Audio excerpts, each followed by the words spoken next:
At number 10, I have Wilt Chamberlain.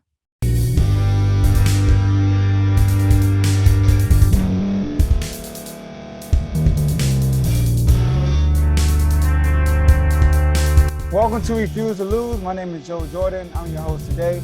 Today we're going to address the top 10 players, my top 10 players of all time. And today we have number 10 coming out for you. So at number 10, I have Wilt Chamberlain. All right. I have Wilt Chamberlain number 10. So before I address why I have Wilt Chamberlain at number 10, I'm going to address the era. A lot of people are going to discount what Wilt Chamberlain did because of the time he played. So look, let's compare. Now, back then, Wilt was obviously more talented than anybody else in the league. He was more athletic than anybody else in the league.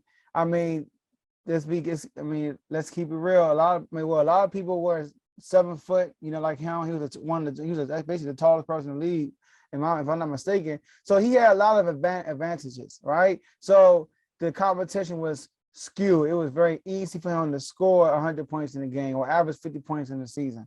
It was easy for him to do things like that. But think about this. Wilt Chamberlain will never be able to do that in today's era. Now look, there are advantages and disadvantages. So also the thing that Wilt Chamberlain don't receive what today's athletes receive, they get AAU training. They play all year round. They get personal training.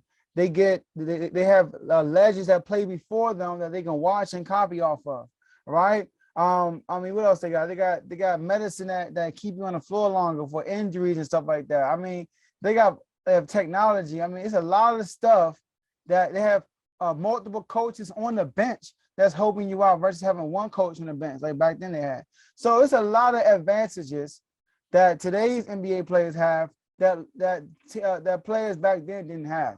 So I don't care what era you played in, how great did you play in your era? That's all I care about. All right. So he's my number 10 person, and you can't leave Wilt Chamberlain off your top 10 list. He was so dominant. So let's go over his numbers and stuff like that, his stats, his accomplishments, and all that stuff. Wilt Chamberlain is a 2-time NBA champion, a 1-time Finals MVP. He would have been 2-time Finals MVP, but the first championship he won, which he dominated, they weren't giving out Finals MVP. So we're going to say he has 2 Finals MVPs, all right? Or we can still say 1, but we can't discredit him because he doesn't have 2. So both times that he won a championship, he was the best player. That's key right there. He's a 4-time MVP, season MVP. A lot of people can't say that. He won MVP, most valuable player, his rookie year, and he also won MVP 3 years straight. A lot of people can't say that. He won 3 MVPs in a row. All right. Also, Wilt Chamberlain was a scoring machine. His first 7 years in the NBA, Wilt Chamberlain led the NBA in scoring, and one of those seasons he had averaged 50 points per game. Listen, he won 7 straight, right? A lot of people won 3 straight. All right. A lot of people won 3 straight, but that's it. No one else has won more than 3 straight, if I'm not mistaken. Sorry, other than Michael Jordan. Michael Jordan is the only player who won 7 straight scoring titles. Outside of Michael Jordan, the second place person is 3. Wilt Chamberlain, 7 straight coming out the gate. That's the comments right there. He's a 11-time rebound champion. He led the league in rebounding 11 times. Twice, he led the league in rebounding 4 times in a row. He did that twice. And in his career, he led the league in rebounding 3 years in a row. That's huge right there. He also led the league in assists 1 year, y'all. And in that year, he led the league in assists. He had 31 triple doubles. Everybody was excited about Jokic at the center with 19 triple doubles. This dude had 31 triple doubles, y'all. 31 triple doubles. At the same time, he did lead the league in rebounding, and he averaged 24 points a game, right? And he won MVP that year also. He also led the NBA in field goal percentage 9 times. His career average, he's second in all in points per game and behind Michael, literally 0.4 behind Michael Jordan, something like that. He's averaging 30 points per game in his career.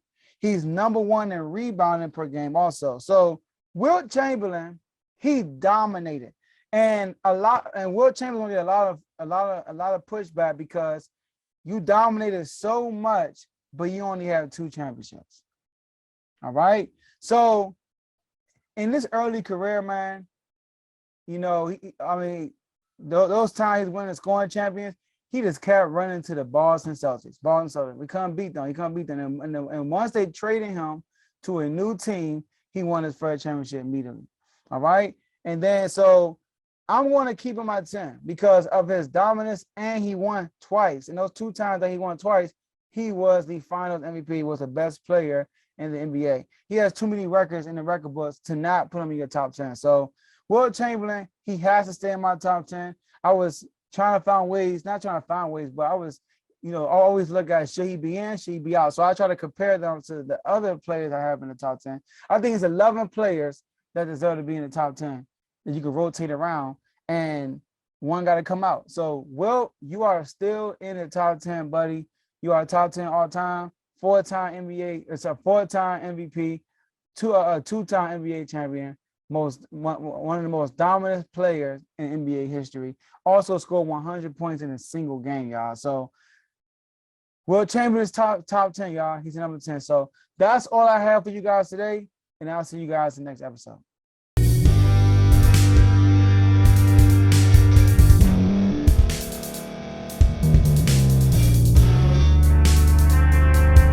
Thank you for staying to the end. If you're watching this on YouTube, please like this video, subscribe, and also hit that notification button so you can be notified next time we put out a video. If you're listening on any podcast platform, subscribe and hit that notification button, y'all, so you can be notified we put out another podcast audio. And last but not least, hit that share button. No matter what you're listening to or watching it, hit that share button and send it to somebody that you know that would love to watch this episode you just listened to.